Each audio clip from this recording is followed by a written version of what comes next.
pessoal, vamos fazer juntos rapidamente essa lista de exercícios. A lista de pedrologia metamórfica 2. Então, no metamorfismo regional, o aumento de temperatura e pressão é o aumento da temperatura com o aumento da profundidade de soterramento. Então, essa é a única que está correta. Uma fonte de calor por rocha intrusiva seria metamorfismo de contato, metamorfismo de impacto não entra como metamorfismo regional, nem também taxa de decomposição radioativa. Então, a resposta aqui é a terceira alternativa. No metamorfismo de contato existe uma fonte de calor, existe uma fonte de calor local, uma fonte de calor de fricção ou uma fonte regional de calor. É local. O metamorfismo de contato, ele é tratado como metamorfismo local. Em uma travessia de 50 km, você caminha de um xisto para um filito. Você está caminhando na direção de menor grau metamórfico, tá? Então, um xisto e o filito, como a gente viu várias vezes na aula anterior, o filito tem menor grau metamórfico. Que tipo de metamorfismo é causado pela alta temperatura e alta pressão impostas sobre um grande volume da crosta? Então, qual metamorfismo poderia ser em relação a essa descrição? O único é o regional, principalmente por causa do grande volume de crosta, tá? Uma rocha que sofreu metamorfismo cataclástico provavelmente exibiria qual das seguintes opções?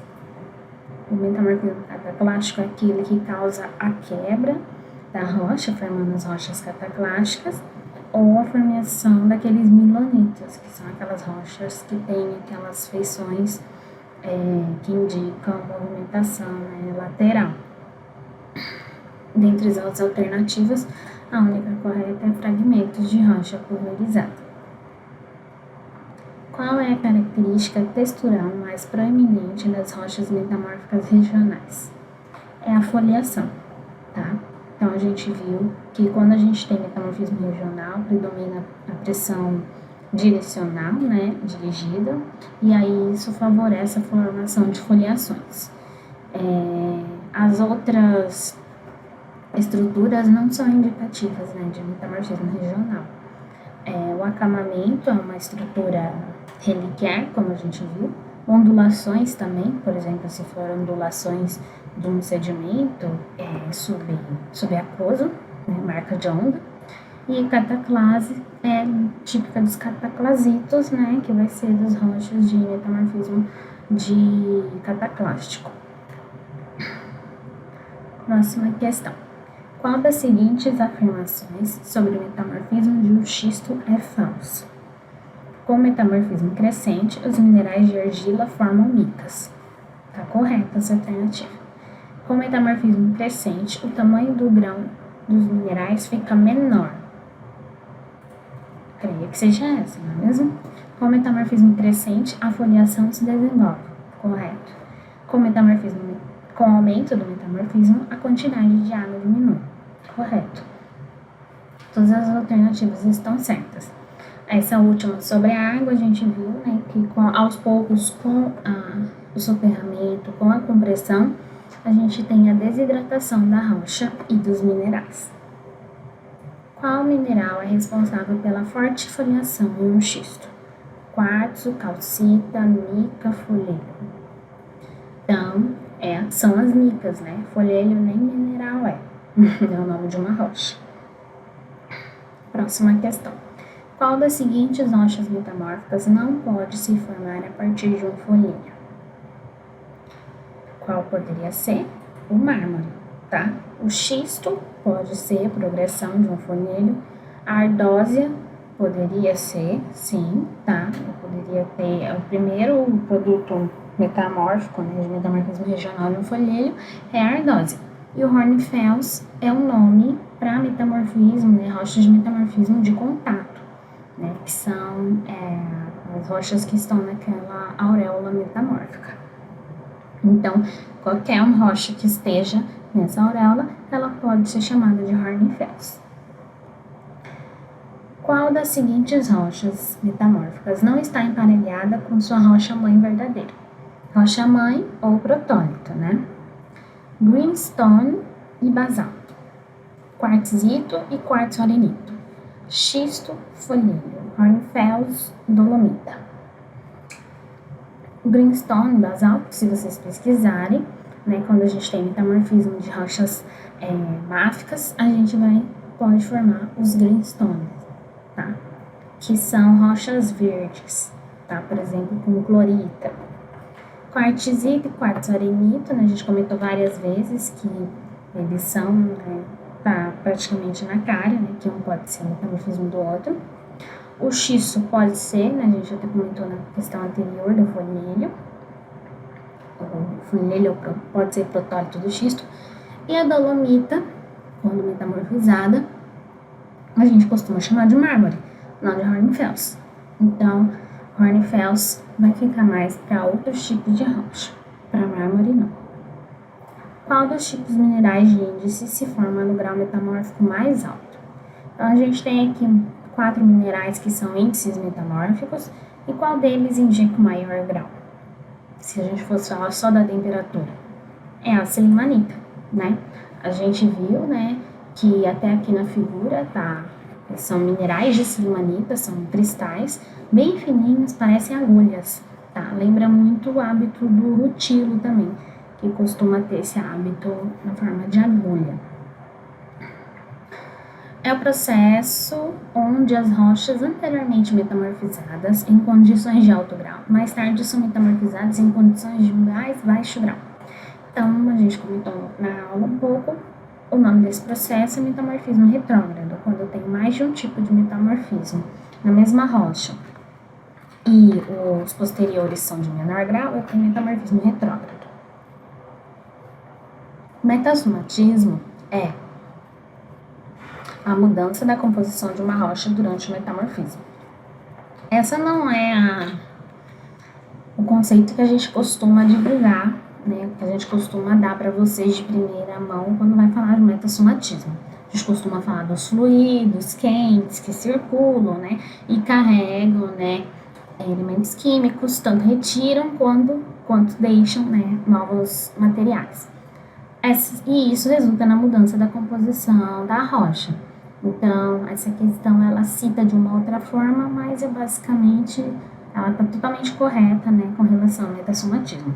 As outras alternativas não estão corretas. Metamorfismo hidrotermal é muito comum em qual das seguintes configurações? Em dorsais mesoceânicas, tá? A gente viu na aula, né, que foi sobre os tipos de metamorfismo, essa situação do metamorfismo hidrotermal, da água do oceano, ela infiltra nas rochas e depois ela aquece, reage com o material quente, né, o magma, e aí na hora que extravasa essa água novamente, ela vai alterando e causando metamorfismo. Próxima questão é qual dos seguintes conjuntos está organizado em ordem crescente de grau metamórfico? Então, em ordem crescente, a gente tem ardósia, xisto e gneiss, tá? O gneiss, dentre esses aqui, é o de maior grau. O xisto é menor grau que o gneiss e a ardósia é menor grau que o xisto, tá? As outras alternativas, né, por exemplo, aqui, ardósia, tá após o filito? Não. Como a gente viu, a ardósia ela é antes do filito. Então, se aqui tivesse ao contrário, esses dois primeiros, estaria correta essa alternativa, tá? A próxima questão é sobre o metamorfismo na região de antiarco de uma zona de subducção. Então, aqui a gente tem um exemplo semelhante ao que a gente tem ali na Cordilheira dos Andes, e aí a subducção da placa oceânica, né? O que a gente pode, por exemplo, da placa de Nazca? Ela está subductando. O que acontece com essas rochas que são subductadas? Elas vão sendo desidratadas, elas vão sendo transformadas, vão surgindo minerais de mais alta pressão. E essas rochas, elas são chamadas de rochas da face xisto azul, tá? Porque tem aqueles minerais de cor azul, como a glaucofana, tá? Que a gente comentou na aula. Sobre a sequência barroviana, né? A gente tem aqui algumas questões relacionadas a essa mesma figura. Então, a gente tem isógrada da clorita, depois vai vir outras isógradas. Como eu tenho clorita e estaurolita, eu sei que está aumentando o grau da esquerda para a direita, né? Então, a primeira alternativa é essa. A isógrada A é a isógrada da, essa aqui. O que viria aqui após a clorita? Biotita, granada, ok? Na figura acima, que mineral não estaria presente na zona B? Então, na zona B, o que não poderia estar presente? Né? A granada, clorita, biotita ou quartzo? Quartzo a gente viu que ele não é indicativo de grau metamórfico, então ele não se enquadra nessa situação, né? A gente poderia ter qual? A clorita, porque ela está mais distante no menor grau. Então, na zona B, eu posso ter minerais das zonas adjacentes, porque como a gente viu na aula, os minerais não ocorrem num ponto fixo, eles têm uma faixa de ocorrência. Então, por exemplo, a granada, ela ocorre desde os graus, desde o xisto verde, né, mais superior, até o granulito, dependendo de com quem que ela tá. Então, a granada, ela tem uma amplitude grande de ocorrência, tá? A isógrada C é a isógrada da... Então, vamos voltar. C é a isógrada depois da estaurolita. Que eu posso ter aqui? A silmanita, não é? Ok. Agora, a próxima figura. A zona D deve conter qual dos seguintes minerais? Então, aqui, a gente tem... esse diagrama a gente viu várias vezes, em várias versões, durante a matéria teórica, né? A D é a face xisto verde, lembra? Que mineral aqui que é da cor verde? Pode ser anfibólio ou clorita. Face xisto verde vai ser de menor grau. Então, né, como eu tô vendo aqui que ela tá nas temperaturas e pressões mais baixas do que a E, que é a face anfibolito, e a F, a face granulito, então eu vou pôr clorita, ok? E a clorita é verde, né, indicativo de face xisto verde. Face zeólita é aquela que ocorre em menor pressão e temperatura, bem aqui no campo A, tá? Então, onde a gente tem as menores pressões e temperaturas muito semelhantes à diagênese. Face eclogita ocorre em qual regime de pressão e temperatura? É no G, aqui, nas maiores pressões, né, acima de 10 kbar, e nas temperaturas de moderada a alta, é o campo G. A face xisto verde ocorre em qual regime de pressão e temperatura? Aquela hora a gente viu que é na D, né? Essa questão aqui é sobre metamorfismo progressivo e ela quer saber qual que tá a associação de rochas para metamorfismo de folheiros. Então, se a gente pegar folheiro, que foi o que a gente mais trabalhou na aula teórica, a gente sempre via que tinha uma gradação, né? Até teve uma questão mais anteriormente que era sobre isso.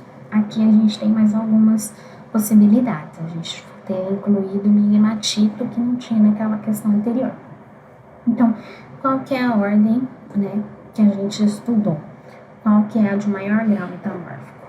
Vai ser migmatito. Então, só pode ser essa última e essas duas aqui. Antes do migmatito, o que vem? O gneiss. Então, a alternativa correta é essa aqui, a terceira alternativa aqui no meu caso, né? Então, ardósia, filito, xisto, gneiss e migmatito.